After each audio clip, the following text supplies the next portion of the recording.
part of theirs. But I think, Madam Speaker, when was FUFA given the 1 billion? That's what I wanted to know. I think it doesn't take, it's not 1 week back. Now the event is starting on Saturday, the main event, and our first match is on Monday. So what kind of awareness are you going to create in this short period? So my request is, as you are preparing for AFCON 2027, is to use this CHAN as a benchmarking project. Next time, especially during the AFCON 2027, we must provide a big budget for marketing, because if we don't market, it's like we have a beautiful thing, but we have covered it deep down our beds. So, Honorable Minister, I think you should also think of using professionals in their fields. If you had professionals in marketing, they would have advised you before and wouldn't be in such a thing. Thank you very much. Right. Thank you. Thank you. Take notes, then you respond. Thank you. Susan. Thank you, Right Honorable Speaker. Right Honorable Speaker, I would like to thank the Minister for the report that he has tabled here. And it is very clear that, Right Honorable Speaker, this Parliament has played a big role in boosting sports. And I want to thank the President for the choice of the ministers who are managing this sector. Right Honorable Speaker, from the beginning, when the government chief whip now was put in the Ministry of Sports, we started to see a shift from stagnation, and the sports started moving forward. I am very glad that Uganda now has an opportunity to host an international event like this one. And we want to thank you, Right Honorable Speaker, for always pushing for the budget for sports in this country. How I wish that other sports should also be treated the same way football is treated, so that we can have those who have the love for netball, for basketball, for other sports also enjoy where they feel like. Because currently, as it stands, we are treating football like it is the only game, and it is given more attention than other sports. Right Honorable Speaker, I pray that in the subsequent budgeting, we should consider giving enough money to other sports, because they have lifted us. Uganda is now known in athletics. We are doing quite well, and I want to believe that because of the small budgets that we've been putting there. But if we increase this, then we can be able to market this country, and we shall be able to attract more tourists into this country. Thank you very much, Right Honorable Speaker. Thank you. In the last budget, all the federations have sufficient funds. Chairperson of Parliamentary Sports. Right Honorable Speaker, I want to thank you for the opportunity. And I want to thank the Minister. Right Honorable Speaker, yesterday when we were raising these issues, we raised them because we appreciated the role Parliament had done and the Ministry, especially the Minister for Sports, the Honorable Peter Ogwang. And we want to thank you for a very comprehensive report. The facilities, Right Honorable Speaker, we have visited them. In fact, some of them we've even played there. The ex-internationals played against Parliament of Uganda in Kadiba.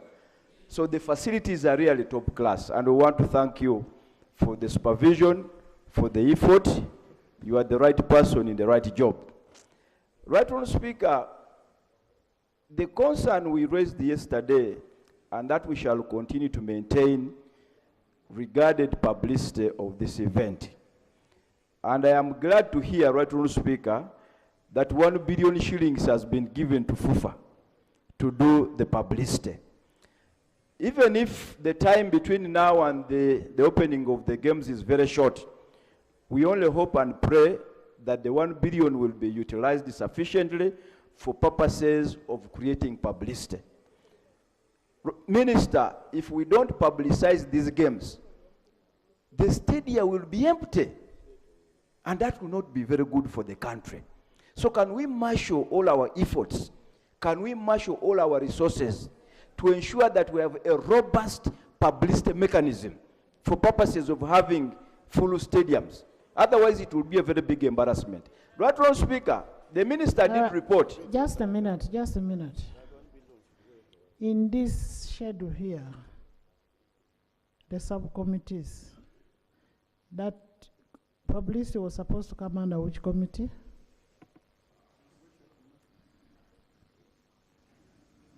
Commercial and marketing or communication and signage? Madam Speaker, their publicity has 2 components. The way CAF guided us as LOC was that these subcommittees, they are those where we have to have government representative chair. And there are those where they requested the federation, which is directly aligned to them, to chair. And for purpose of the record here, guest management and hospitality was given to the federation. Events operation, because it's the main event, was also given to the federation. Communication and signage, for purpose of informing the country what's happening, was given to government. You deserve connections without compromise. You deserve the best home and office internet to keep you connected to the things you love. Introducing Airtel Smart Connect Home and Office Wi-Fi. Get unlimited internet for your home or office from just 130,000 Uganda shillings. Best value, high-speed internet for everyone under one roof. Call 127 or WhatsApp 0708 127 127 to get Airtel Smart Connect. Smart life starts here. Dial *100*7# or use the My Airtel app to reload your unlimited internet. Airtel, a reason to imagine. It's in 2 lines. Number 1, there's the one in charge, communication and signage. Number 2, there's one which is in charge, that is the one of commercial and marketing. And remember, friends, how did the CAF guide us? This is a CAF event. In as far as commercial and marketing is concerned, they have a right, they reserved it for purpose of their competition. So all in terms of who gets out to give out what, it's them.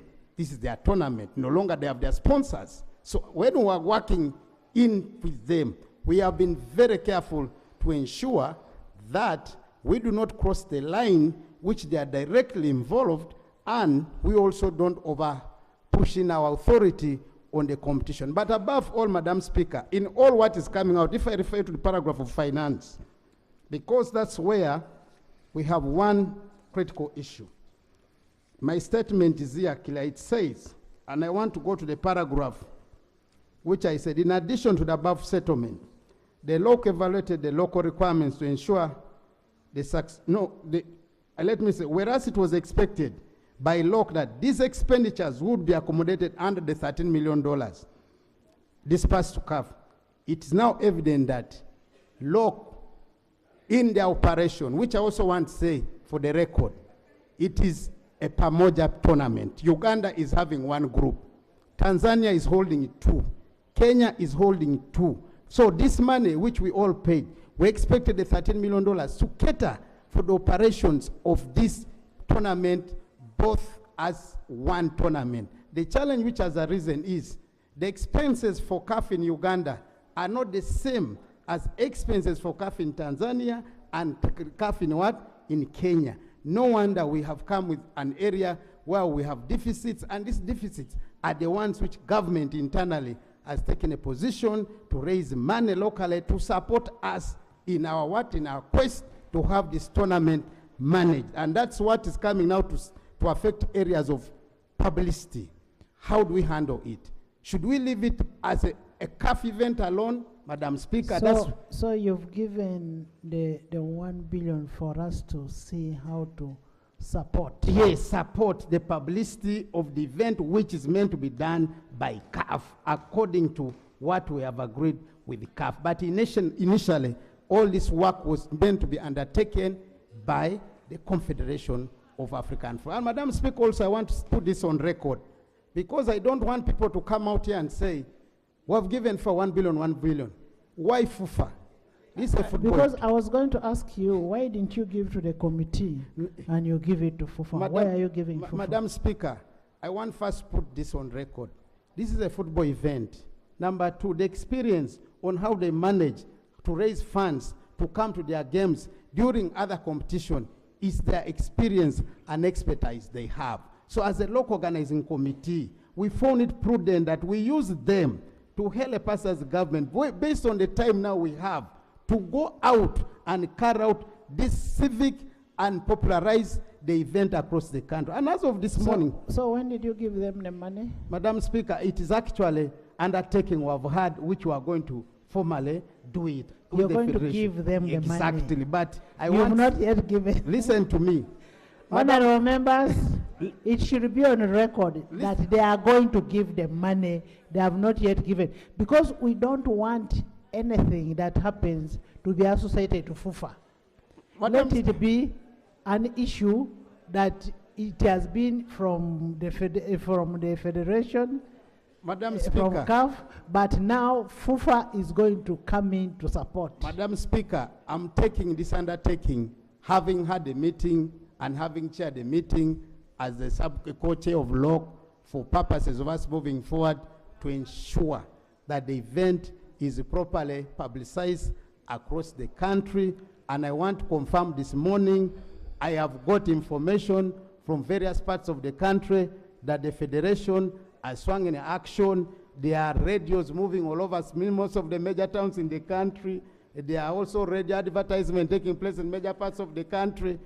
This commitment will be fulfilled as government between us and the footballers who are the Federation of Uganda Football Association. So in as far as this is concerned, I want to call all of us, honorable colleagues, it's our responsibility to ensure that the country joins us to support the most historic football event in the country. And for some of you who have been following football, I was a young boy who used to watch this competition on TV.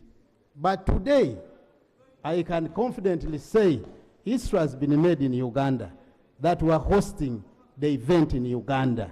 And I want us to appreciate, despite the few challenges which we might have, please, let's support the government, the Federation, and CAF in hosting this event. I thank you so much, Honorable Speaker. Thank you. Yes, Right, Honorable Speaker, there was an interruption as I was making my case. the interruption was because I wanted a clarification. One, has the money been given, and why was it to FUFA? Yes. Now, we've got a clarification, the money is not yet given, but because FUFA has the expertise, that's why it is going to be given money to support. Yes, thank you.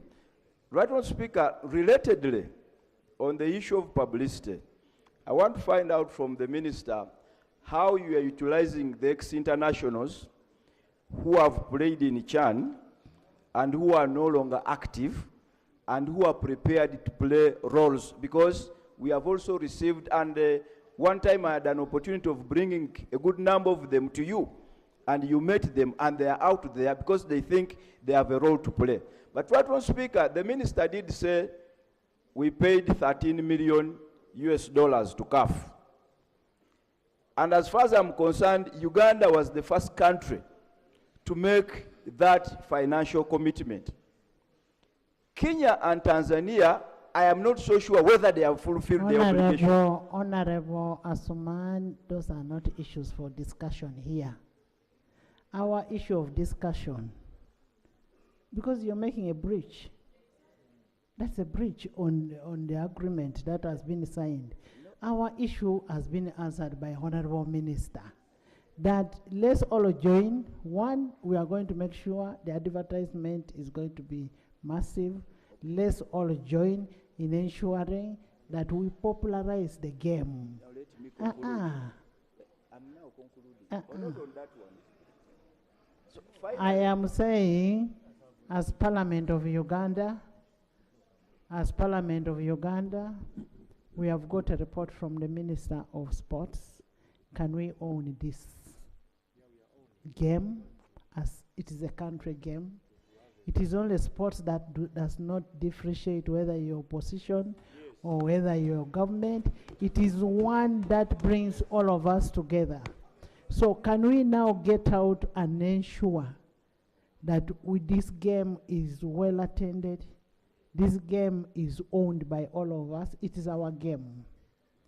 And Honorable Minister, where you need our support as Parliament, we are available. Madam Speaker, first of all, I want to continue thanking you and your deputy and the entire Parliament. Secondly, I want to say this. On the question of the use of ex-international, CAF guided that we put a portal for those to apply to become volunteers. And to be honest, this was an open portal. I am very sure some of the members of the ex-international are among the 500 volunteers I have talked about. And the reason I came here late, I was actually in Nambole chairing a meeting on looking at a few areas where we needed to improve. The question which again you brought about the role of the other partner states, all of us have paid the money. No wonder we are ready to host, and I want to confirm, Madam Speaker, that I will lead a delegation for the official opening ceremony on 2nd in Dar es Salaam on behalf of the government of Uganda. On 4th, Madam Speaker, allow me to say this. Because CAF is the one in charge of this event, honorable members, we will be giving a few complimentary tickets. And I want to say this. Colleagues, the cars, not all our cars, will be permitted to have access to the venue. It is only those tickets with CAF stickers. It's only those vehicles with CAF stickers which will have access to the main stadium. I want to request, all of us are big people, but bear with us and bear with security for purposes of this event. Number two, I want to encourage us, Right Honourable Speaker, if you want to have access to the games, feel free to log into the portal and get the tickets. CAF has insisted all the tickets are sold online. So I don't want anyone to begin saying, the government, what? No, it is a CAF competition. They are the ones who are collecting the money, they are the ones who will be able to say how to spend this money, and they are the ones who will be able to divide this money according to the 3 partner states and leave projects here. As I conclude, how much I did Honorable mention... Minister, our interest is the fan base, especially when our teams are playing. I want to say this, that how much it is 10,000 ordinary, 30,000 and 50. And be aware that they are most likely to have 2 games in a day. So when you pay your 50,000, it implies that you're going to watch 2. I encourage you to come to the stadium early enough. We have given a traffic plan, and I want to repeat here. Cars heading to Jinja, there will be a cutoff from Nalia roundabout to Namugongo to Seta. Cars coming from Jinja for the purpose of the day of the game, and also from the time of the beginning at 11, because we expect the stadium to be open at midday. I want to appeal to you to work with security for purposes of us not ensuring we cause confusion during the time of the competition. Madam Speaker, last but not least, Chogam Nam. The rights of Chogam Nam were 99% government of Uganda. CAF, government of Uganda, their rights and obligations. And that's why I thank you for understanding me that where the rights and obligations were for CAF. We have come in to put a backup measure to ensure we inform and continue publicizing the event. The other one was the ones my sister talked about, the federation. I want to thank Parliament and us for providing a 31 billion for subvention to National Council of Sports to support the federation. I am also happy to report, in line with the new law, all of them have undergone a checkup and registration. There were 51. I am reliably informed about 5 federation and session did not meet the criteria. So that now brings us to a small number. With that, Madam Speaker, I want to conclude by thanking the President, my senior minister, and all of us for continuing to support the sports development and sports infrastructure in our country. And I want to say that the NRM government is committed in ensuring that the sports fraternity and the promotion and identification of our children's sports talents is achieved. Thank you, Honorable Minister. I also want to thank the Minister Thank you, Right of Honorable. Sports for the stadium in Hoima. I so happened to see the stadium and I was very, very impressed. I now know where our money went. The stadium is really good and the works are ongoing. One, thank you for the sports infrastructure and how we wish in the next budgeting season we have training grounds in different cities around the whole country. And, and that now takes me There's to already the money. There's that already money in this budget cycle. there is the money that the President talked about, money which was meant for Mbarara Kacheka Stadium. We want an explanation on what happened to that money of Kacheka. I also know that we gave money to Masaka. We'll also want an explanation on what happened. Can we go to the next item? Thank you, Honorable Minister. Item 3.2, statement by Minister on the status of preparedness for electronic voting in the 2026 general elections. It should be electronic identification of voters, not voting. Identification of voters.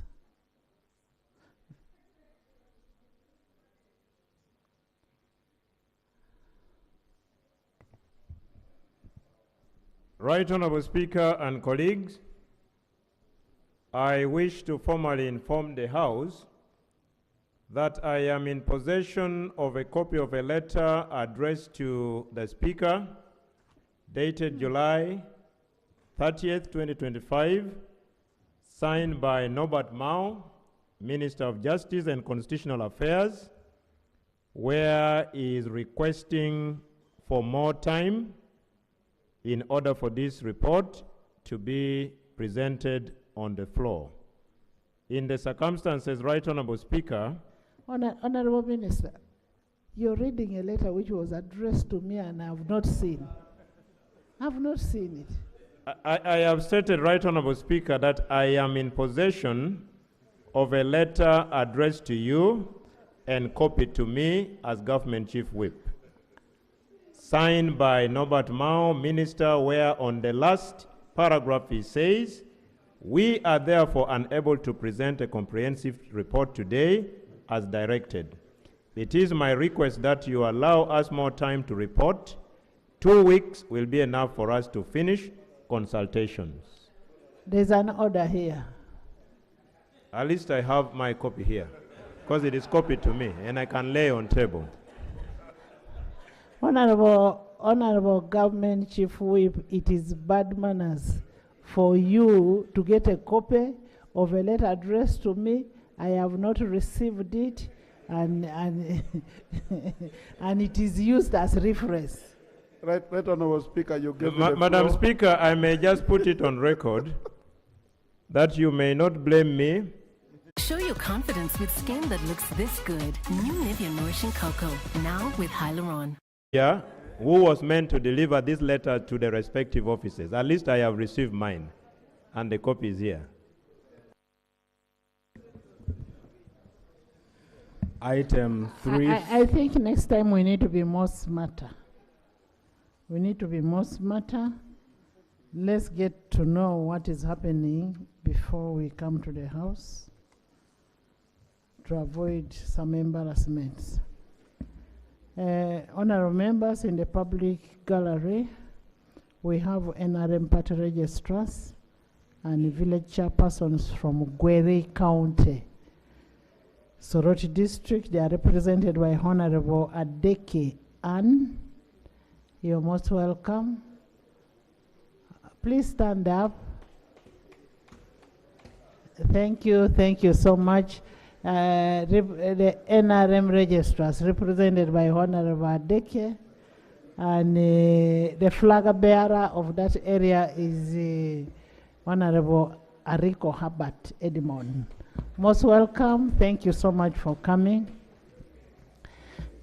In the public gallery this afternoon, we have pupils and teachers from Bishop West Boarding School, Mukono. They are represented by Honorable Bakireke, Betty Nambose, and Honorable Nabukera. You're most welcome, children. Thank you for coming. Join me in welcoming them. Still in the public gallery, we have pupils and teachers from Giving Tree Primary School, Buikwe. Buikwe South, they are represented by Honorable Lulume, Dr. Lulume, and Mutasingwa. You're most welcome. Thank you so much for coming. We have in the public gallery a delegation of the Nubian community from Katikamu. Nubian community from Katikamu, Luero, they are represented by Honorable Kirumira and Hassan and Honorable Brenda Nabukenya. They are here to observe the proceedings of their petition. They have a petition to be presented. You're most welcome. Thank you. Next. Item 3.3 on the order paper, statement by Minister on the state of roads and status of road projects in the country. Honorable members, you recall yesterday we were supposed to have a discussion and a presentation of this report. And the Honorable Fred, the State Minister, was then ready. However, the members raised various related issues regarding the state of roads, and in their own view, the members requested that we have the report. You know, you can just have a brief seat. We could have a presentation done today and have a discussion done comprehensively. And the General himself is here to present. And pursuant to Rule 54 of the Rules of Procedure, the Minister of Works and Transport will present the report. Honorable Katumba.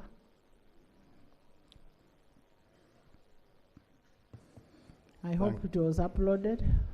Thank you very much, Right Honorable Speaker. Right Honorable Speaker, this report I'm sure was uploaded because we sent it for that purpose, but I'm also laying on table a copy of the report and also copies of accountability. Right Honorable Speaker, there's been a lot said about the money which has been given to the ministry and no work is being done, nothing seemed to be done. Right Honorable Speaker, when we came here last time before Parliament adjourned, we raised a concern about how much we owe the contractors, and at that time it was about 1.3 trillion.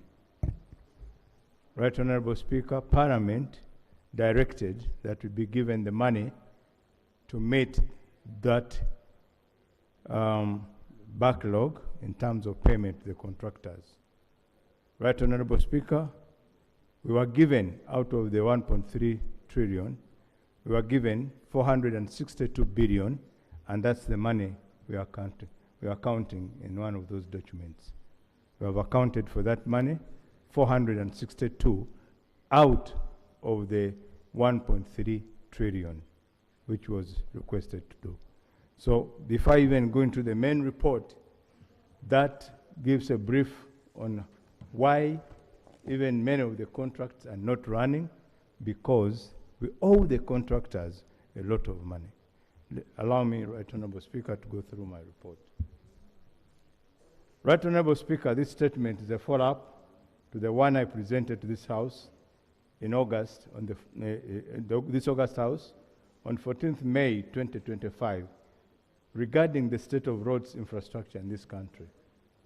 Right Honorable Speaker, I think I'll go on record to be one of the ministers who is always here lamenting and crying about money, because the truth is I'm not getting what I'm supposed to get to be able to deliver the services.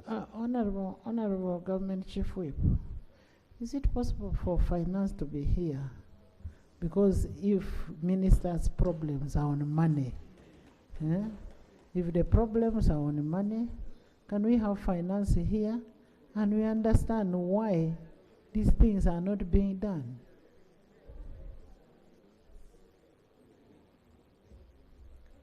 Right Honorable Speaker, this report is intended to update Parliament on the status of implementation of the National Roads Project, outline the effects of funding shortfalls in the current financial year, and reaffirm my ministry's strategy and readiness to provide the service when required. There's a procedure matter.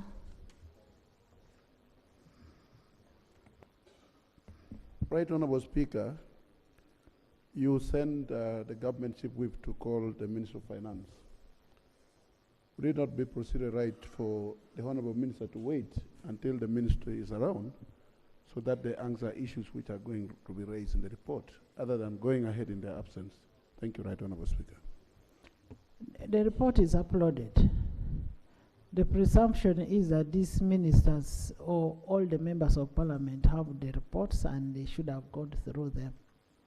Let the minister go ahead to read, and then on the specifics we shall find out from finance. Thank you very much, Right Honorable Speaker. Uganda's national road network currently consists of approximately 21,292 kilometers, of which 6,312 kilometers are paved. Paved means that's tarmacked, and the remaining 4,980 kilometers are unpaved. The Ministry of Works and Transport, through the Department of National Roads, that's the department now responsible for the national roads, in replacement of UNRA. What we have done is that, unlike what used to happen before, where like when the UNRA was coming, they dismissed everybody, we have absorbed nearly, as of now, 75% of all the personnel of UNRA in the ministry. And so the people in this Department of National Roads are the same people who have been running the national roads in this country. Following the repeal of the National Roads Authority Act, the Department of National Roads under the ministry now manages all ongoing road works, previously under UNRA. As of July 2025, the active portfolio under implementation comprises of the following. We have 28 road upgrading projects. Upgrading, that these are roads which are going to be upgraded from gravel to tarmac. 10 roads under rehabilitation.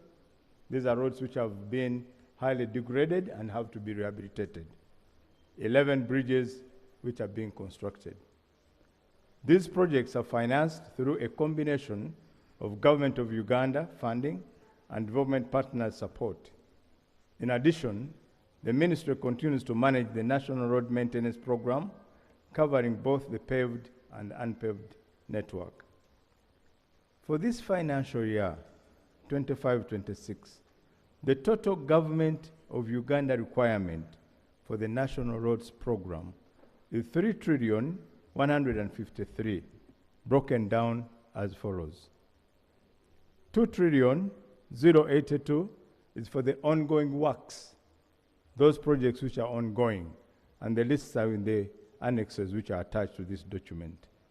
Land acquisition, which is a very big consuming aspect of the road construction, and counterpart funding obligations. When we get funds from the foreign funders, that we are required to provide counterpart funding in some of the projects for us to meet the requirement. In addition, 1.071 trillion, this is now for arrears carried forward from 2024-2025. 1,071 billion. These are arrears, which means we have the IPCs, the certificates have already been given, but we cannot pay because we don't have the money. General, just on that. Yes, ma'am, it is within the statement. Against this requirement, only this financial year, 25-26, out of the 3.15 trillion which you require, what has been provided in the budget is 682 billion. The MTF. This leaves a gap of funding or financing of 2 trillion. This represents only 22% of the required funding. The continued decline in Government of Uganda allocations over the NDP3 period, government contribution have continued to reduce from 1.86 trillion in financial year 2020-2021 to 682 billion in this financial year 24-25, with the latter representing only 20% of the NDP target for that year. This sustained underinvestment has led to accumulation of certified debt, stalling of ongoing projects, and deterioration in the condition of the road network. Right, Honorable Speaker, this is a matter we have talked about day in, day out. We seem to be doing the same things and expecting different results. It can't happen. We have to change the way we do business if we are going to expect different results. And so, with this kind of funding, I don't think we are going to make any bigger difference. Right, Honorable Speaker, the implementation of the ongoing road and bridge projects under ministry has been significantly disrupted due to prevailing funding shortfalls. Although partial payment were effected in Q4 of 24-25 on some of the projects, the amounts released were insufficient to restore full momentum. Most contractors have not resumed full operation, and most project sites remain partially mobilized or idle. Right, Honorable Speaker, as of July 2025, 27 projects have been affected by either full suspension or significant reduction in progress. These projects include the following: 18 projects fully funded by Government of Uganda, where contractors have suspended or slowed down works due to delayed payment. 9 externally financed projects where delays are primarily attributed to the government's inability to provide timely counterpart funding for land acquisition, taxes, or enabling works. The following projects are currently fully suspended due to non-payment. 1. Masindi Biso Kabali Kizilamfumbi. This is a critical oil road, and the amount of money demanded by the contractor. Right, Honorable, thank you very much. Yes, a procedure matter. Right, Honorable, this is the Parliament that approves the government policies and budgets. And the Senior Minister of Works is here saying he wants to amend. And this is a statement that would be presented to where resources are located in the cabinet. Is it procedurally right for the Minister of Works, the senior minister, to come here to lament and to show that there is a failure of government, especially at cabinet level, and even knowing that the ministers of finance and the president, they sit there? So is it procedurally right that you are presenting to us, and what do we expect? And when the Minister of Finance is not here, and it's not cabinet. So is it procedurally right? I thank you. Honorable Kwizera Eddie, we did ask for this report. In one of our roles of oversight, representation, we as representatives of the people of Uganda found out that much as we gave out money for construction, we appropriated, we did not release, we appropriated money for the works that are supposed to be done. The works are not ongoing. And that's why we are asking the minister what happened. Now, the minister is telling us reality. He's giving us the reality. That what is happening, yes, much as you approved to give me money for the works of, say, Moroto, Mitiana Mubende Road, I have not been given the money. There is a difference between an appropriation vis-a-vis release. So for the minister to give a statement is giving accountability of what is happening in his docket. So is procedurally right? Let him give us a report. As a house, the mandate is on us to take a decision on what to do. But information is very important for us as a house, because we must be able to account to the population out there that yes, we are here, we are your representatives, we allocated money for you, but this money has not been available, maybe because of other priorities. Yes, I don't want, let the minister finish his report, then we can bring all those procedural issues. Let the minister finish. Thank you, Right Honorable Speaker, for the protection. As I was saying, the following projects are currently fully suspended due to non-payment. Masindi Viso Kabari Kiziramfumbi, one of the critical roads, we are demanded 111 billion to a contractor. So we can't expect that. Since 2019, we've reduced our own greenhouse gas emissions by 54% and total value chain emissions by 25%. 94% of electricity used in our operations came from renewable sources in 2024.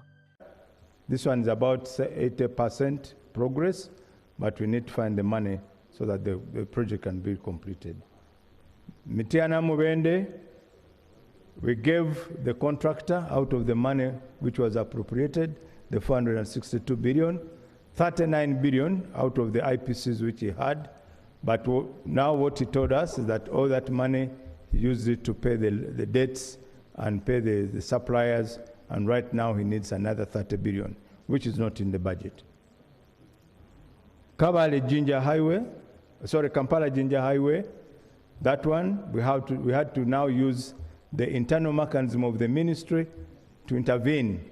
And that's what you see the works going on that road is by the ministry internal capacity, the unit which is working on that road to put some sanity on the road.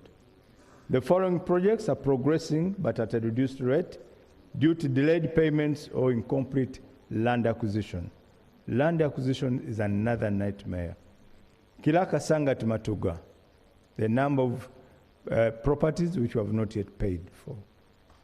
Kisubi Nakauka Natete, Nakauka Mauguru Nanziga, Nakauka Kasanje Mpiji, Nakauka,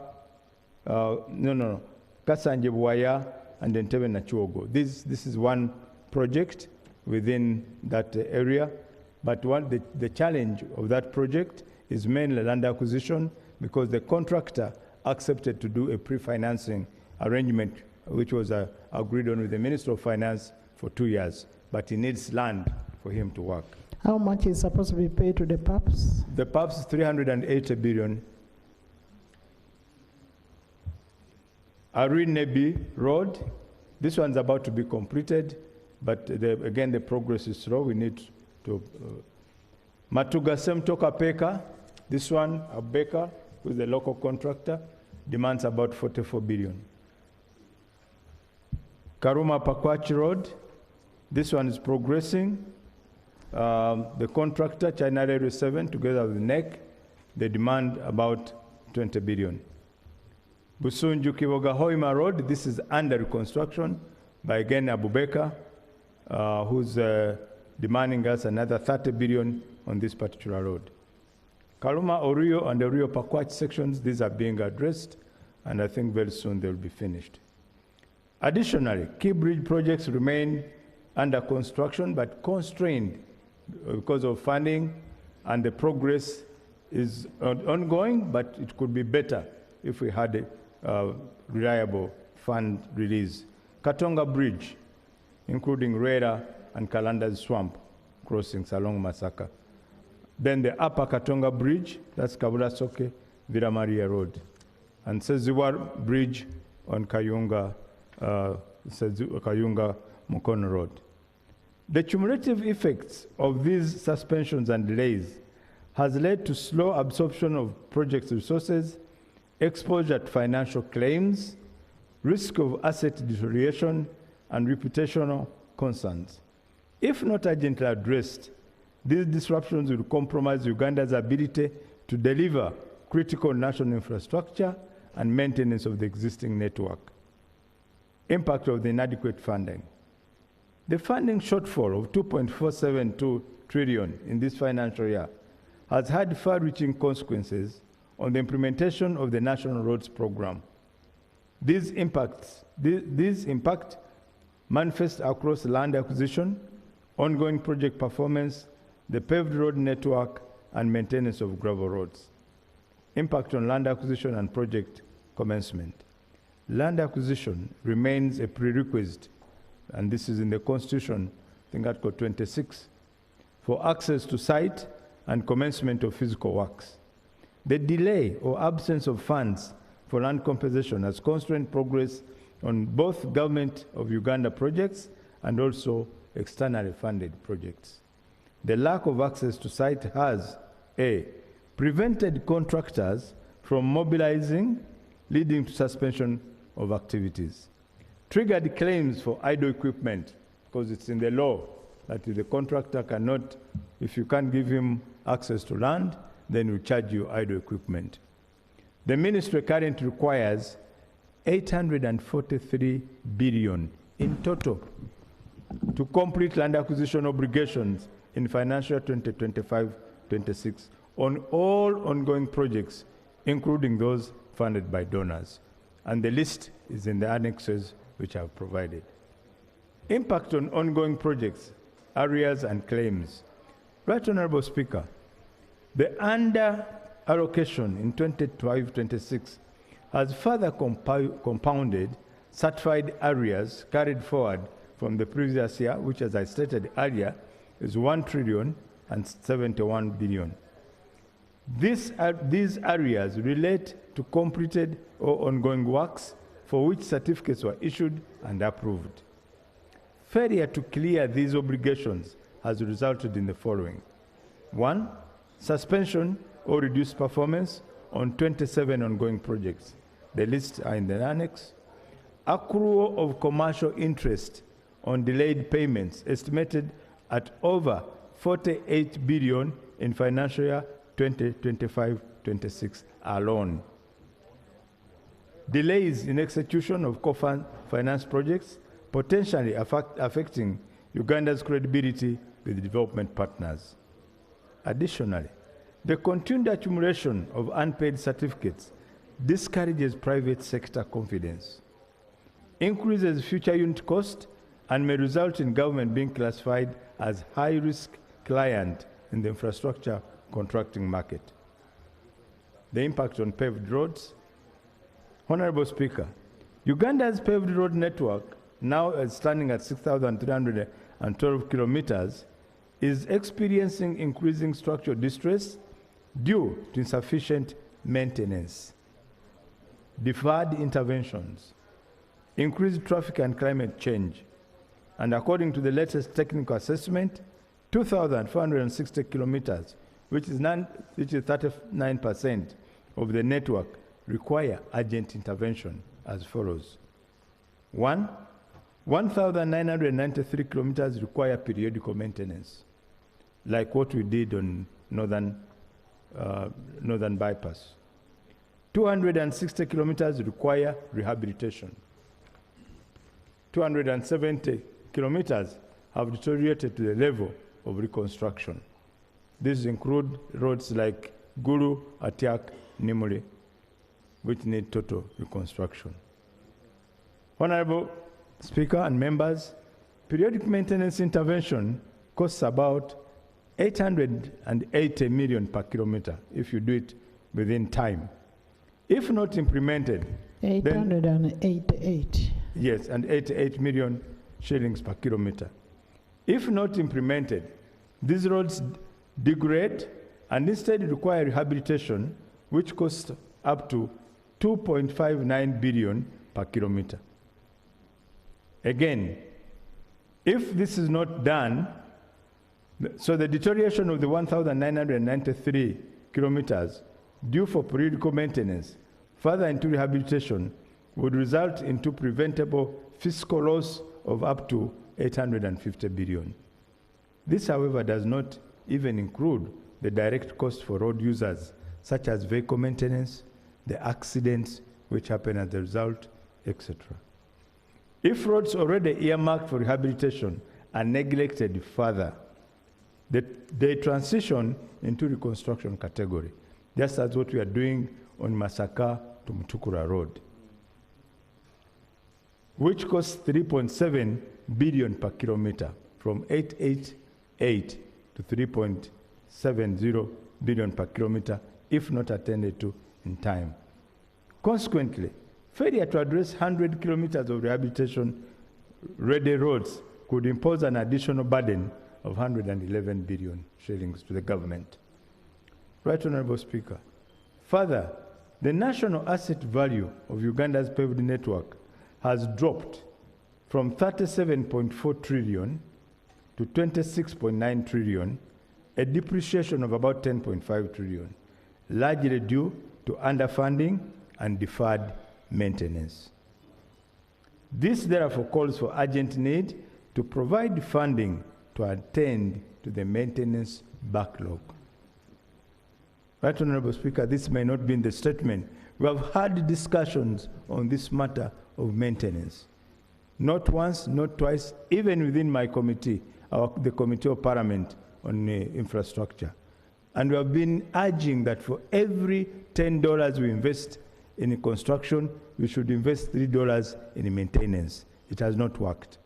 But we have put this very clear to the Finance Department, the Ministry. Impact on unpaved roads and routine maintenance. The national gravel road network, spanning over 14,000 kilometers, is also facing significant pressure due to poor funding and recurring climate shock. The current condition assessment indicates that 48% of these roads are in good condition, 35% in fair condition, 17% in poor condition.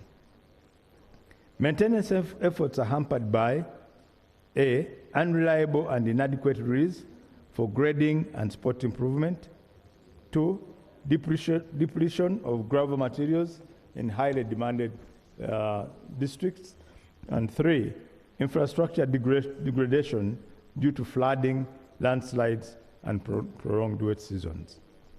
The ministry, my ministry, its capacity to respond to routine maintenance demands has been overstretched. Without predictable funding and mechanization support, rural access and road connectivity are likely to deteriorate further. Strategic recommendation and priority actions. Right Honorable Speaker, in light of the impacts outlined above, the Ministry proposes the following measures to safeguard the value of the ongoing investment, restore the project's momentum, and prevent further deterioration of the road network. Prioritize and ring-fence funding for periodical maintenance. The most economically prudent intervention is to protect roads still in maintainable condition. Periodic maintenance should be prioritized and ring-fenced in this financial year to prevent the 1,933 kilometers from degrading into high-cost rehabilitation or reconstruction categories. This alone could avert a fiscal loss of 850 billion. 2, clear certified areas to enable resumption of works. The ministry recommends that substantial portion of the 1.071 trillion in areas be cleared early enough in the financial year. 2, 1, prevent further contractor demobilization. 2, avert accumulation of commercial interest. 3, avoid prolongation costs arising from claims by contractors. And 4, restore momentum on suspended or slowed down sites. Priority should be placed on fully suspended Government of Uganda funded projects such as Mitiana Mubende, Kampala Jinja, Busega-Mpigi Expressway, among others. 5, allocate a dedicated fund for land acquisition. On this matter, Right Honourable Speaker, we have made a resolution that we are not going to accept any project to be directed to commence a project if the Ministry of Finance has not provided money for land acquisition going forward. Because land acquisition is a recurring constraint affecting both donor and government-funded projects. So we need an immediate allocation of about 843 billion in this financial year. In order to, this would enable us to access the sites and avoid breach of contract obligations. Projects under disbursement pressure from development partners must be prioritized to protect Uganda's credibility. Assurance and conclusion, Right Honourable Speaker. Right Honourable Speaker, our road network remains a critical national asset that underpins economic growth, regional integration.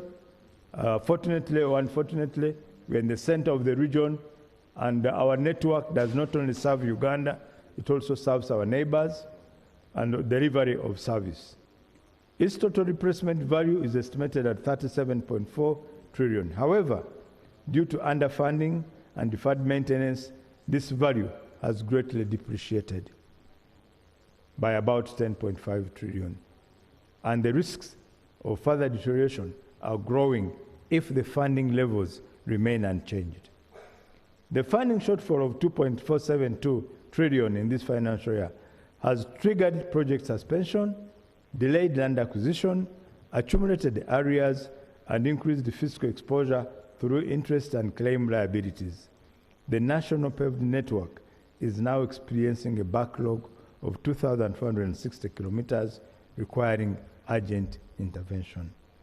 Without decisive action, an additional 500 kilometers may deteriorate and become more costly within this single year. Right Honourable Speaker, I would like to assure you and all the honourable members that my ministry is committed to developing and maintaining the road network, but we need to be assisted, of course, be getting the right resources, and we shall frugally utilize the allocated resources in the most effective manner possible for a reliable and safe works, and also to ensure that our transportation infrastructure and services remain available to the public. I thank you, Right Honourable Speaker. I beg to submit. Thank you, Honourable Minister. Right Honourable Speaker, on the document are annexes which shows, 1, the allocation versus the requirement of the key projects under Government of Uganda. Projects initially meant to be completed in this in the financial 24-25, which are not yet completed because again of funding.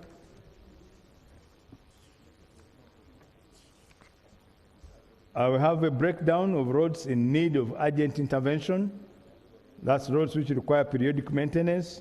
They're lined out there in Annex 3. And that ends my report and submission. Thank you. Okay.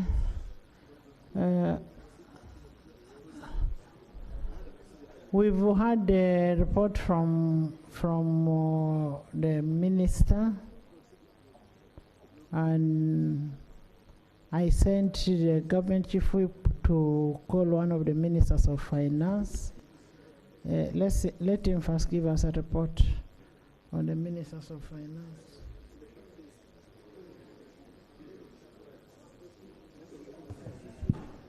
Right Honorable Speaker, as I did notify you, I called the Senior Minister of Finance.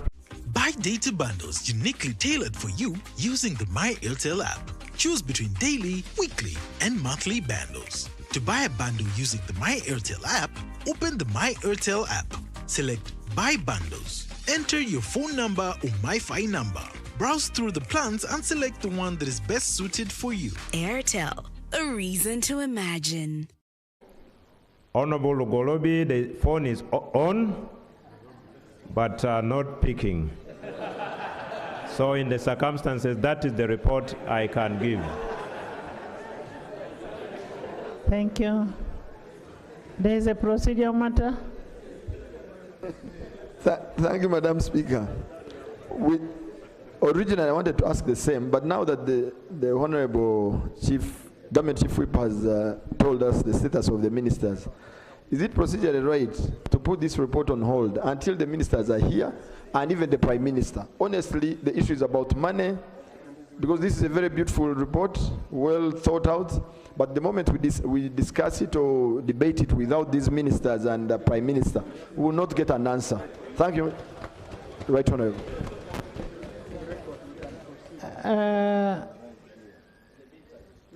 Honorable members, all that we are going to talk about is on lamentations. Yes, lamentation. In fact, without the people who provide the money. But Honorable Minister, I also want you to address the issue on the money for maintenance of the rural roads, the village roads, the 1 billion shillings. We have that money. Yes, that one went.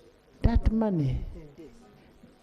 In the same districts, we also have UNRA roads, formerly UNRA roads. What is the way forward? Can you guide these people that they must also maintain these roads where possible? Because you cannot just abandon a road and say this is UNRA road, and yet you're able to maintain. If it requires us to add money to the district for them to maintain the roads, let them maintain the roads. You will not wait for Minister of Works to go and maintain these roads. There was an issue, the issue of PAPs, the project affected persons. You find most of these figures are inflated. Is it possible for us to standardize the valuations so that we have, and I think there is the valuation bill in the committee. When that valuation bill in the committee comes, we should be able to do something to avoid having figures that, inflated figures for POPs. Yes?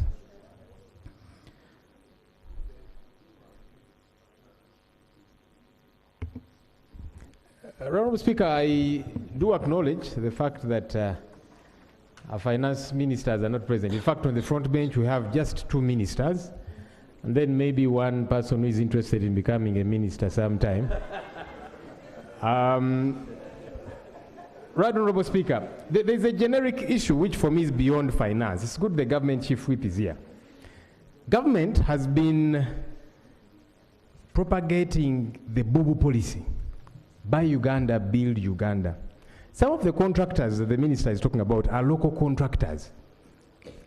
These people's companies are closing down. They go to banks after you have given them a contract.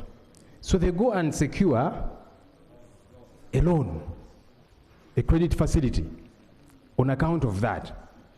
But because they are not getting payment from government, their businesses are closing down, the young people they are employing, joblessness and so on. Government, you can't say one thing and then do another. I get perplexed whenever these so-called foreign investors, they come here, we give them free land. We give them tax waivers. Of late, we are guaranteeing them money. I don't know what kind of investors those are that will give you land, tax waivers, and then we guarantee you money and you call yourself an investor. But we have our local investors who are going to make sure this money here gets recycled within our economic platform, if you like. Why? Maybe government needs to help us. That this boo-boo thing was only for we, the citizens, that when you go to the market, buy Ugandan products. But you, government, you do not want, you want to preach water and then drink wine. You cannot tell us to buy Ugandan products, and yet you are stifling Ugandan businesses. You should be prioritizing that. For me, right, Robo, that's not a question for Minister of Finance. It's a question for government generally. It is actually connected to finance because the areas to be paid is supposed to come from finance. So we need the areas paid to the people who have worked.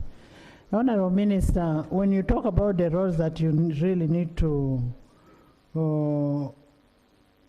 that were suspended, I want you to include Busunju Kiboga Hoima Road, because this is a road that is going to be checked by CAF for us to be able to host the AFCON.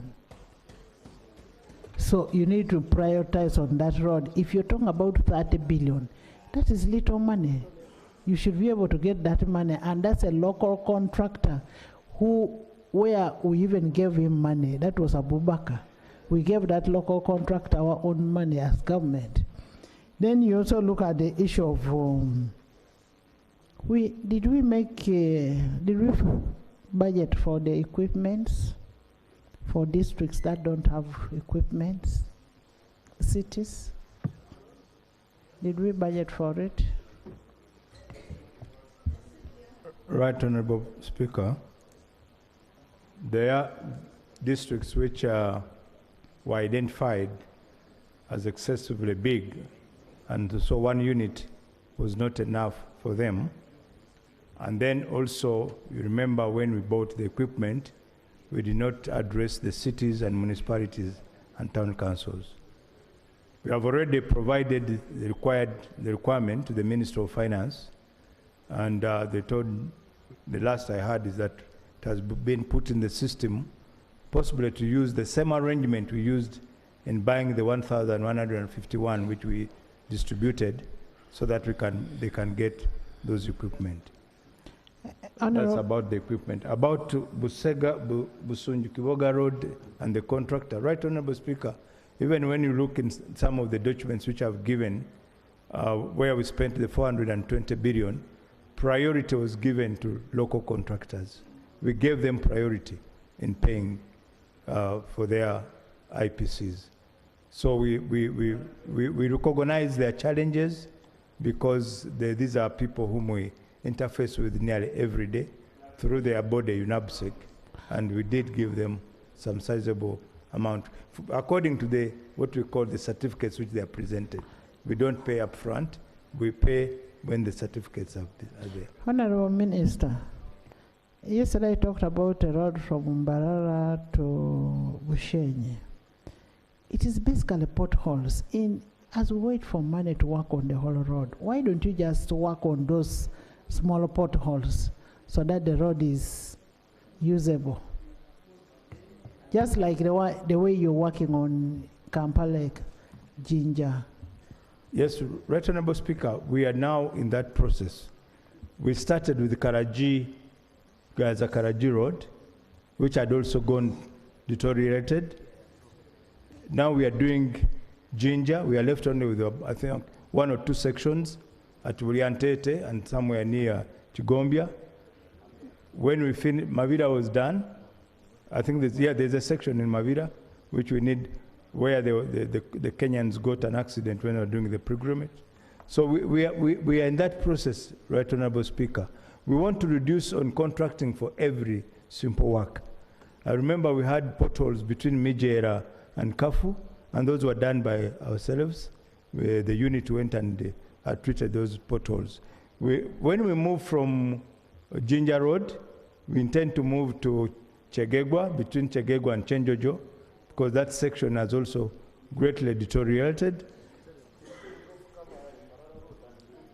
No, the Kabali-Mbarara Road has a contractor. The Kabali-Mbarara Road has a contractor who's working on it. Honourable members, we had agreed we discuss this report when the finance people are there. Let's.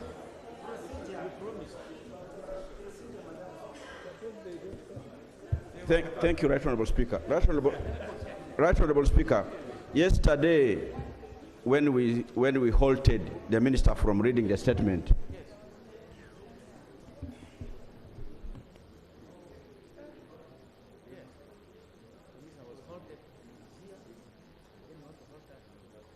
Madam Speaker, first of all, I want to thank the Minister for being honest and for the report. But yesterday when we halted the Minister from presenting the report, you did ask members to give additional information for them to clarify. I found that missing from the Minister's presentation. Maybe his colleague did not give him those issues. So now that we are going to have a discussion. Can you, all of you, write those additional issues? We capture them, we give it to the Minister. Yeah, sure, but even your colleague, you gave him information, but we shall write. Government Chief Whip, capture, get all the concerns of the members, let them write to you, and you forward all the issues to the Minister. Yes. No, whips. Madam Speaker, whips. These people, by the way, they should not lie you, they are together. They talk. Madam Speaker, I want to thank you so much for allowing me to raise this point of procedure. I believe this is a house of record. If issues were raised on the floor of the house, they are captured by the Hansard. And therefore, members who did their part yesterday, the Minister should be... We are going to extract them from the Hansard and give to the Minister. Most obliged. And even the ones who still have other issues. Most obliged. Like you who was not in the house. Most obliged. You was not in the house yesterday. Right, Honourable Speaker. You will give your issues, we capture it, so that we now give the Minister, when we are going for a debate, we have an exhaustive debate and we get a way forward as an institution. Yes, Right Honourable Speaker, as I exhaust my point of procedure, there are issues which the Minister may not need to wait on. For instance, you raised the issue of UNRA roads, the roads which UNRA was working on. Like trunk roads. I have 2 roads in my constituency. One is from Mabale, Burora, Rugashali to Chenzige. Another one from Mohoro, Cheterekera and Daiga. UNRA has been maintaining it before they abolished UNRA. And recently we gave the entire budget of UNRA to Ministry of Works. Ministry of Works have escaped and they are saying, we have no money. Where is the money that we gave you when you were taking over UNRA? Honourable member, I have the accountability of the monies that were talking transferred. about these suspended tarmac roads, not these trunk roads which our people are using. Honourable members, I believe all of you are chairpersons of the road committees in your villages. Do the monitoring and guide the... Can you people do the monitoring? You're all chairpersons of road committees. If you're not a chairperson of a road committee, then you're a weak member. How can you allow? Yes, Cow. Thank you, Madam Speaker. You know, I've already shared with you the serious concern of my sub-region I'm going to transmit it to him. Bududa Sachua Road, 28 kilometers, and the minister is aware. Yes, I forwarded it to the minister. But there is a clarification I want to seek from the minister, because it could be the reason that could have imposed the added financial burden on the budget. The ongoing progressive construction of roads in DRC Congo, courtesy of the budget here. Is it with your superintendents?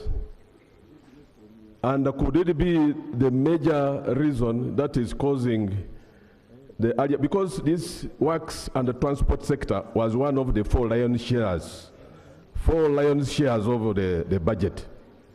What could have happened?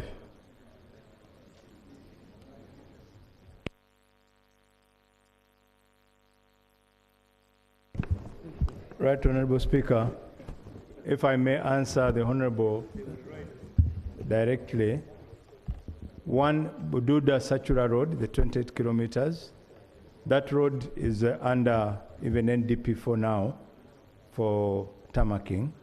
However, Mbale Station has now put a contractor to maintain the road before we go into the tarmacking. So it will be maintained. On the issue of the money, if I may, we had a discussion with Minister of Finance. Actually, we had yesterday but one under the chairmanship of the President. And they said, yes, we understand, and this is what they said, but they'll be here to defend, that we understand your challenges, but as of now, because of elections, most of the money is in elections. So bear, and you are the people who are in elections. I'm not. Thank you. Honorable Minister, of course, one thing is you need the people who are going to elect you alive. Those roads that we are talking about are causing a lot of accidents. Maybe next time when you have a meeting with them, you should involve some of us. Let's have a meeting with them and we see how best we can handle that. We are going to discuss this report when we have finance in the House. Can we have this on Tuesday, Honorable Government Chief Whip?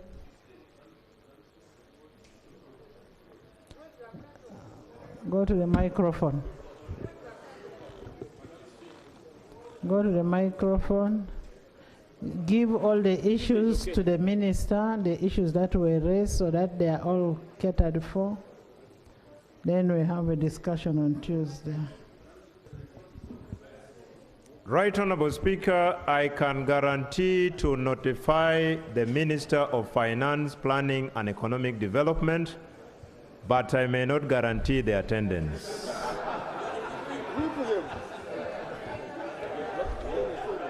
Honorable Government Chief Whip, Honorable Government Chief Whip, can we have the Minister of Finance in the House and with the Senior Minister himself? Senior Minister, yourself, we want you, since you've started this process and you should be able to finish it. Right, Honorable Speaker, in informing the Minister, I will formally write before the close of business today and also call. But to say I undertake to drag him here, honorable members, even you and me, you know you can't do that. So kindly allow me do my part.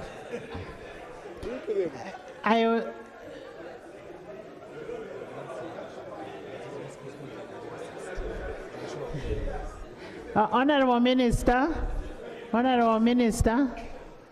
I have not said you drag him, but it is your responsibility under Rule 16 of the Rules of Procedure.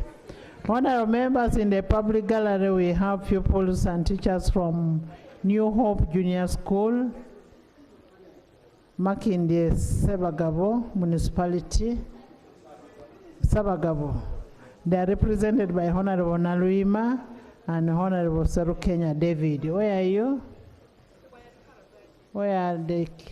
You're welcome. Please stand up and we see you. Welcome, welcome. Join me in welcoming them. Still in the public gallery this afternoon, we have students from Islamic University in Uganda, Kampala campus, and Makindye division, represented by Honorable Nyeko Derek and Honorable Shamim Malende. Where are you? Welcome, welcome. Thank you for coming. We also have in the public gallery, we have pupils and teachers from Goshen Nursery and Primary School from Soroti West. Soroti West Division, they are represented by Honorable Ebwalu and Honorable Adeke Ebajo. Where are you? Soroti West. You're welcome. Thank you for coming all the way. They are here to observe the proceedings. Thank you so much. Honor, yes, what is burning? Thank you so much, Madam Speaker. Madam Speaker, I have an emergency in my district. One of my main roads is completely cut off. Yes, I cannot access the district headquarters because at actually 2 points. And there's a lot of pressure on the district road, and yet the district roads are not built to handle heavy trucks. This particular road I'm talking about is even not in your report. It is Awe Rhino Camp Road, which has completely been neglected for a very long time. It ferries very heavy agricultural products from Lakang, bringing it to serve the whole of Uganda. Right now, as we speak, people cannot use that road. I'm telling you the truth. People are not using that road. They are using the district road, which has now completely even broken because of heavy trucks using district roads. This is the emergency I have. If I don't say it, I will not be voted, so I have to say it. Thank you.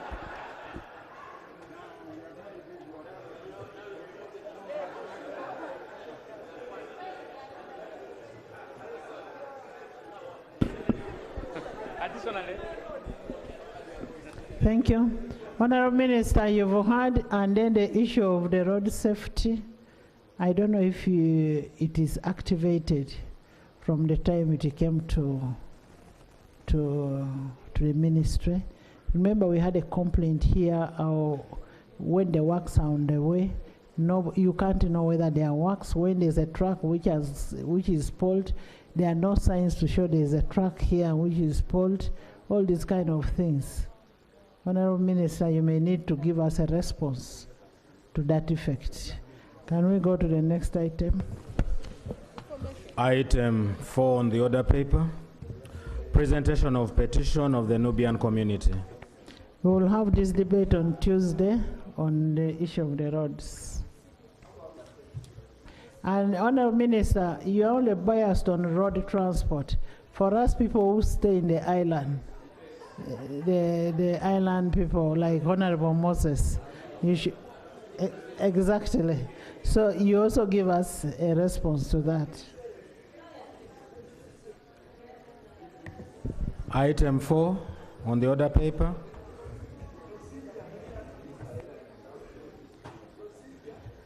Honorable, yes, Honorable Naomi. Thank you so much, Madam Speaker. Madam Speaker, I've been in Parliament for some time. Parliament is supposed to legislate, but also appropriate. I find it somehow awkward for us to say that a Minister for Finance, whom we give money, should come and be in Parliament. And Chief Whip did not even fear or to say that I'm not able. Where is the Chief Whip? To pull him. You first I find it awkward for Parliament to call a minister and the minister says he cannot come. You first call. You first call Chief Whip. Honorable Speaker, it should be, we should take it on a serious note that Cabinet should take Parliament as a serious body, and when we say that we want him to come for a purpose which is needed by the whole country, he should be able to appear. Not to say that someone is in this country, another one is where. They are taking us, to me, from the history, they are taking us for granted, and which should not be the case. Chief Whip, you had... Therefore, is it procedurally right for the Chief Whip to tell us that he will not be able to drag the minister to come to Parliament? It's really very unfortunate that the minister cannot take you serious because you represent both Parliament and government. There is no way Parliament can say that the minister comes to tell us what we want, and after all, we give him the money just to tell us what has happened. And then he says he cannot come, you call him, he's not. They are not taking Parliament serious. And I'm saying that from what I have known since I came to Parliament, there is no Parliament which can call a minister at any given time and he fails to come. So I'm wondering what has happened. I need to be educated. Honorable member, Rule 16.2a, the role of and functions of a whip to ensure that members attend, participate in the proceedings, and vote in Parliament. That is 16.2. And then when you look at 52, ministers to attend the House to answer questions. So the rules are very, very clear. Honorable Obua, one of your roles to ensure that people are in the House. Two, there is also a rule that mandates the ministers to ensure that they're in the House. So, as the government chief whip, your work, you should be able to whip the members to be in the House, much as the rules also mandate them to be in the House. But it is a simple thing, simple. Right, Honorable Speaker. Wait. In principle, every member of Parliament elected to represent a constituency is expected to be in Parliament when Parliament is sitting. In principle, every minister appointed by the President, approved by Parliament through the committee, is expected to be in Parliament. What I have stated is the real thing. I have undertaken to write to the minister, communicating the decision of Parliament, and that letter is being worked on.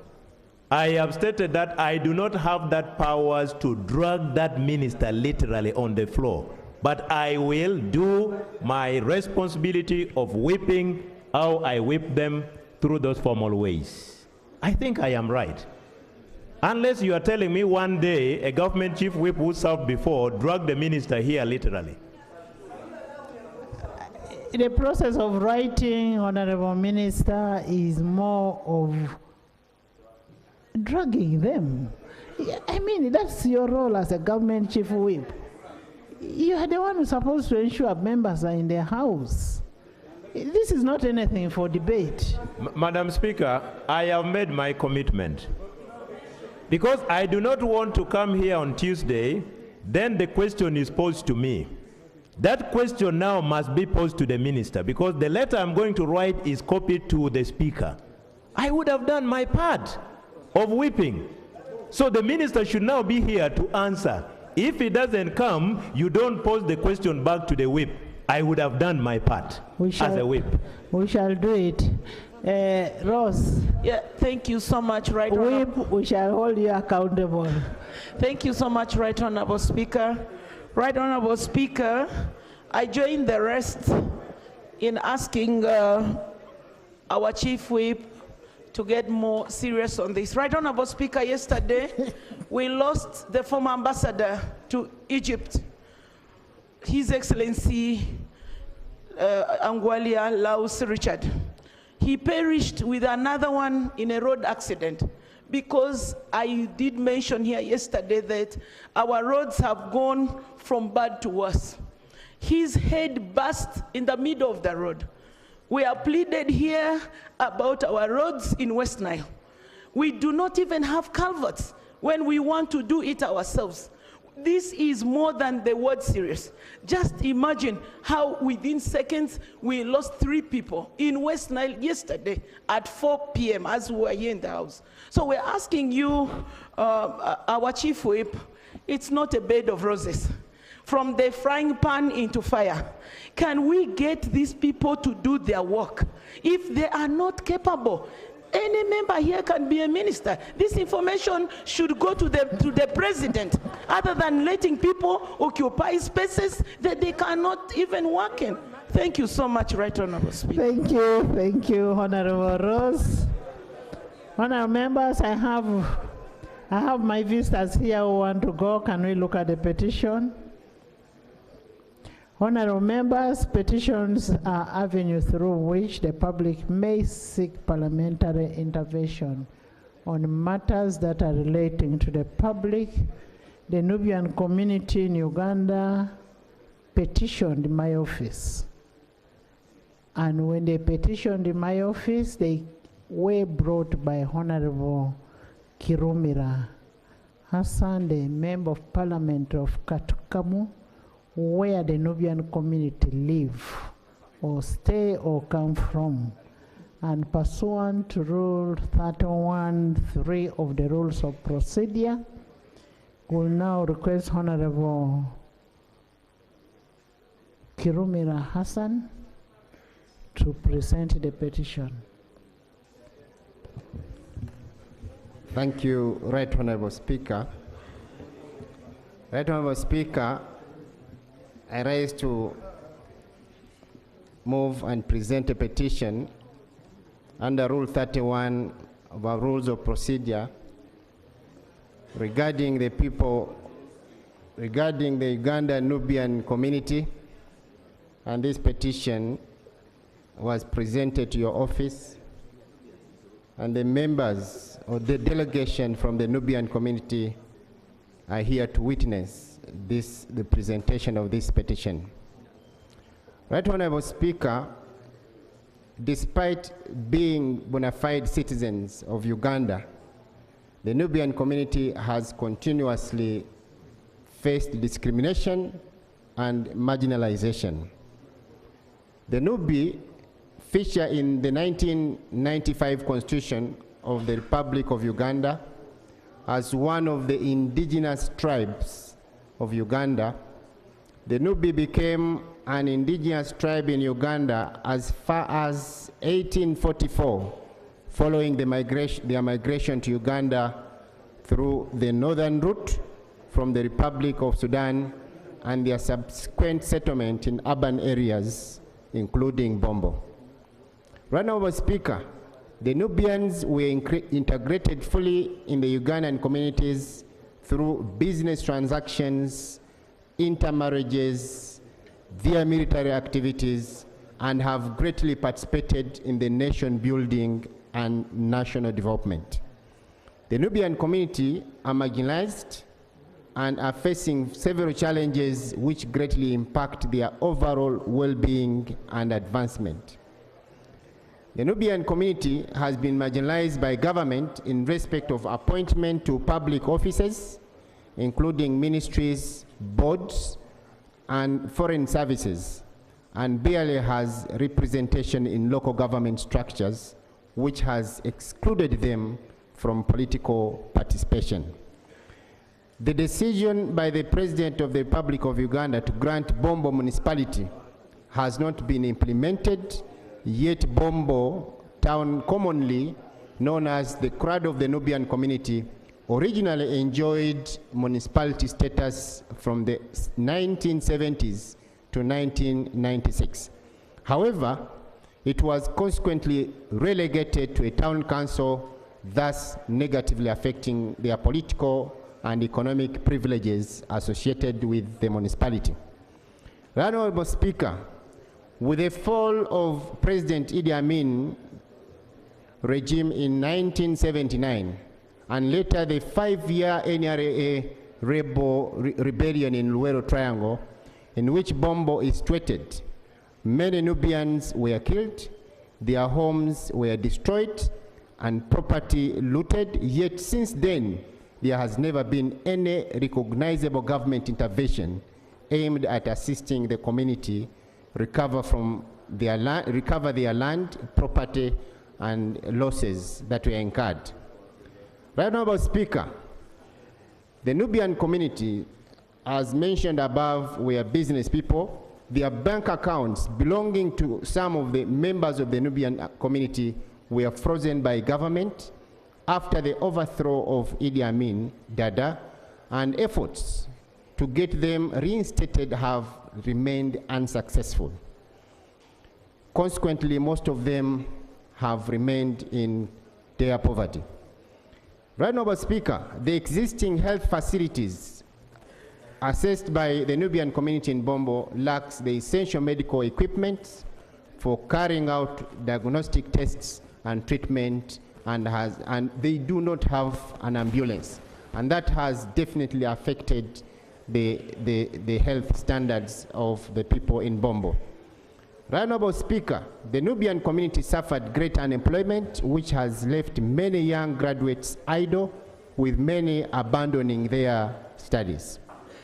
The rate of young Nubians that drop out of schools is so high due to inability of parents to afford school fees and teenage pregnancies, among other issues that are affecting the Bombo, or the Nubian community. Right, Honorable Speaker, we therefore, by the petition, your petitioners pray that Parliament urges government, 1A, implement the presidential directive to reinstate the municipality status of Bombo due to various benefits that will realize them, that will be realized from such reinstatement. 2, adequately equip the health facility at Bombo with necessary medical supplies and equipment.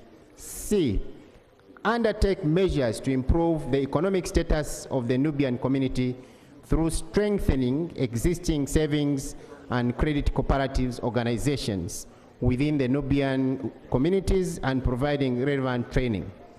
Honorable Speaker, they also pray for the implementation of a presidential directive to refurbish schools in Bombo, particularly Bombo SS. Many months ago, the President gave a directive for Bombo SS to be refurbished, but even up to now, nothing has materialized. Right, Honorable Speaker, they also pray or appeal to government to provide support and resources to strengthen existing savings and credit cooperatives. We are aware of PDM money that was disbursed, but again, most of the Nubian communities are Muslims. And because this PDM money attracts interests, most of them have decided to stay away from PDM money because of the interests, as it is regarded as haram.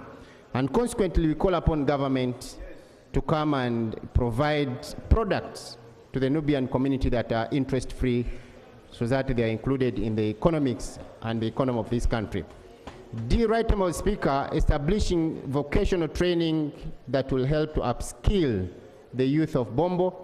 Many of them, as we speak, they are on the streets.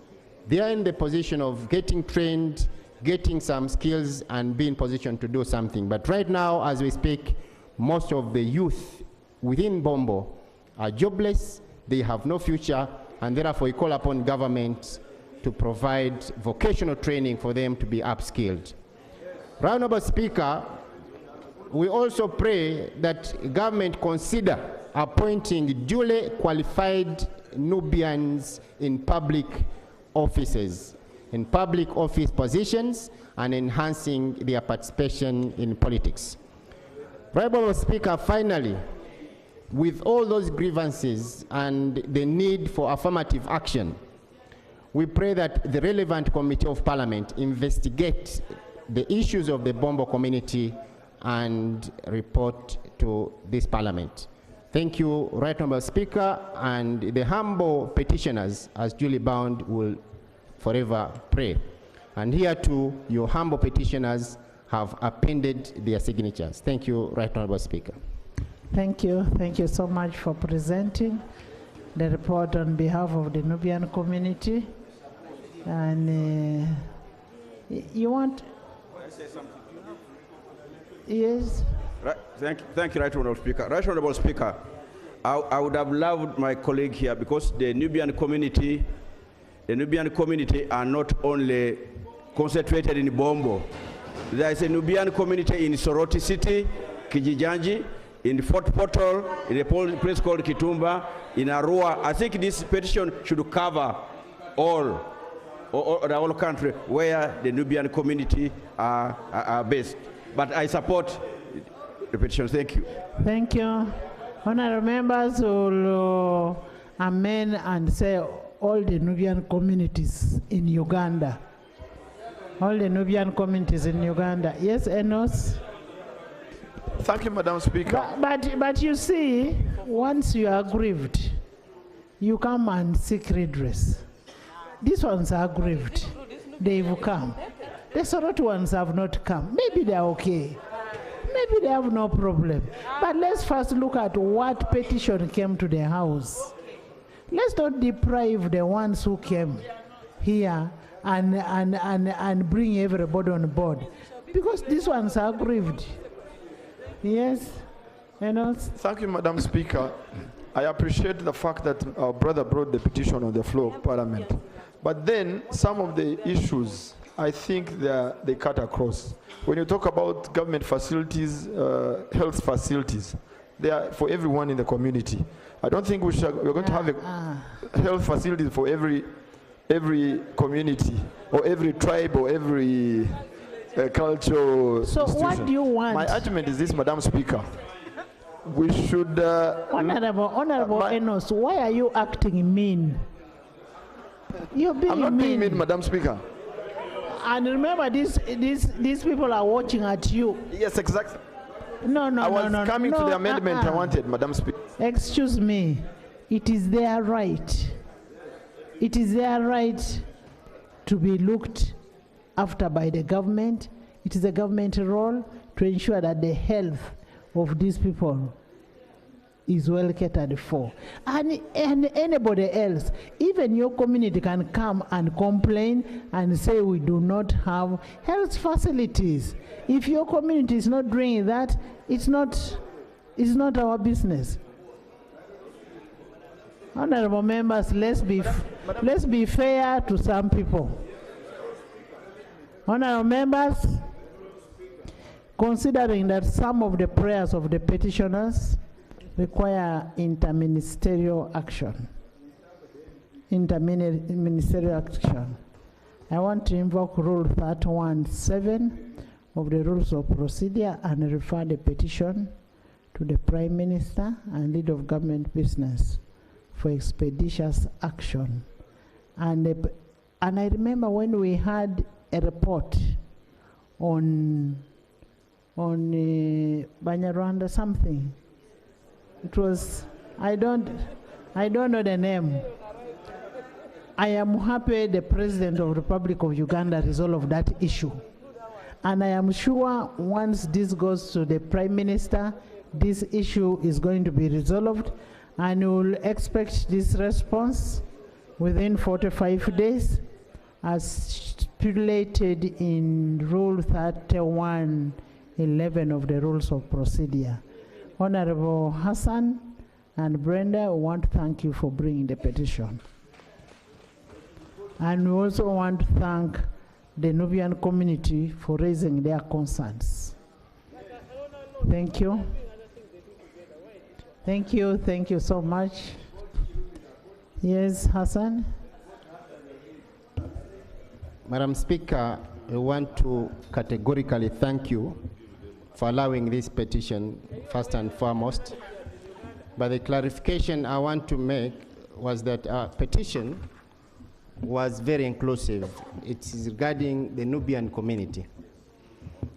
And right, Honorable Speaker, the Nubian community is also very thankful to your office, because last year during Ramadan, when a donation was done by Parliament for a cemetery in Kachiri, they also benefited in terms of expanding a cemetery in Bombo with a donation of money that was used to buy acres of land, and forever that community will be indebted the Parliament of Uganda. Thank you. At least you're one person I hear appreciating our contribution as Parliament. Next. Enos. You didn't allow me to finish, but honestly, I was not against the petition. I just wanted to clarify on one issue. Yes. They mentioned the issue of bank accounts that have been frozen. I was trying to be very specific. If you can tell the banks and all those things, I think it would be very good. Were you born at that time?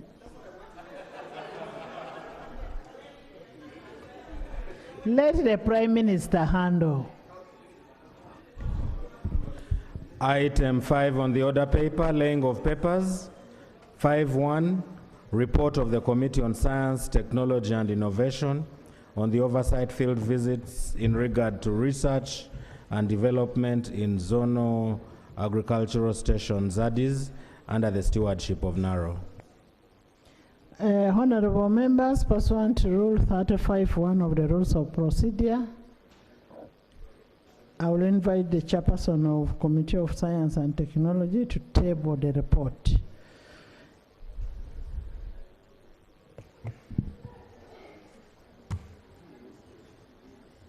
Right, Honorable Speaker and the honorable colleagues, I beg to report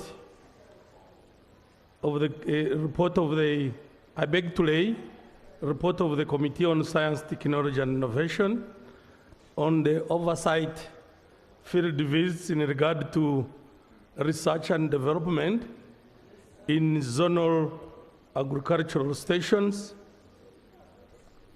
called ZADIs in short, under the stewardship of NARO. I beg to lay. Please lay. Honorable members, the report will be deposited in the Parliamentary Library for ease of reference. You want it, please get it from there for you to be able to look at it. Yes. Item 5.2, laying of papers, report of the Committee on Science, Technology and Innovation on field visits to selected industrial value chains in the central, western and eastern regions. Pursuant to Rule 35.1 of the Rules of Procedure, the chairperson of Science and Technology will still lay the report.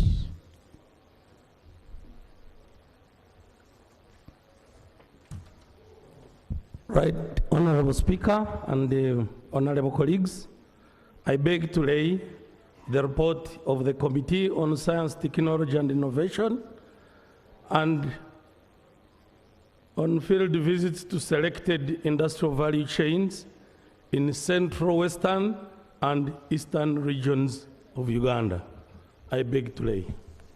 Thank you. Please lay, and the report will be deposited in the Parliamentary Library for ease of reference. Thank you. Thank you, Chair. Item 6 on the order paper, Bill second reading, the Engineering Professionals Bill 2024. Honorable Minister.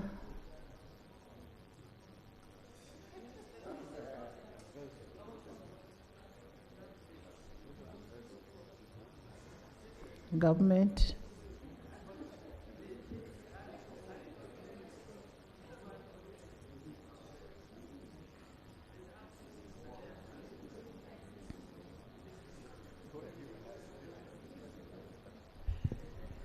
Right Honorable Speaker, I beg to pray that this matter be deferred.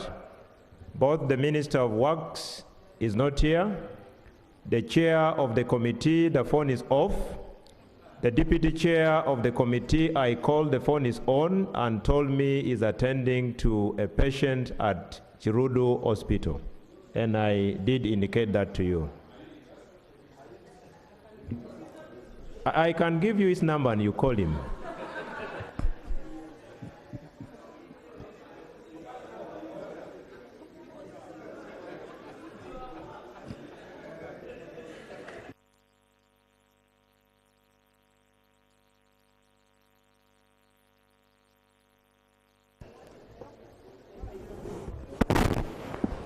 Honorable members, House adjourned to 2 tomorrow.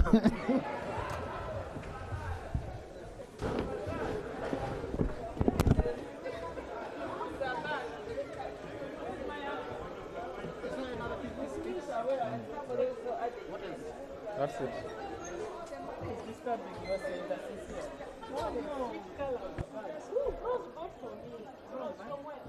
And we are going home, Chair. No, even tomorrow.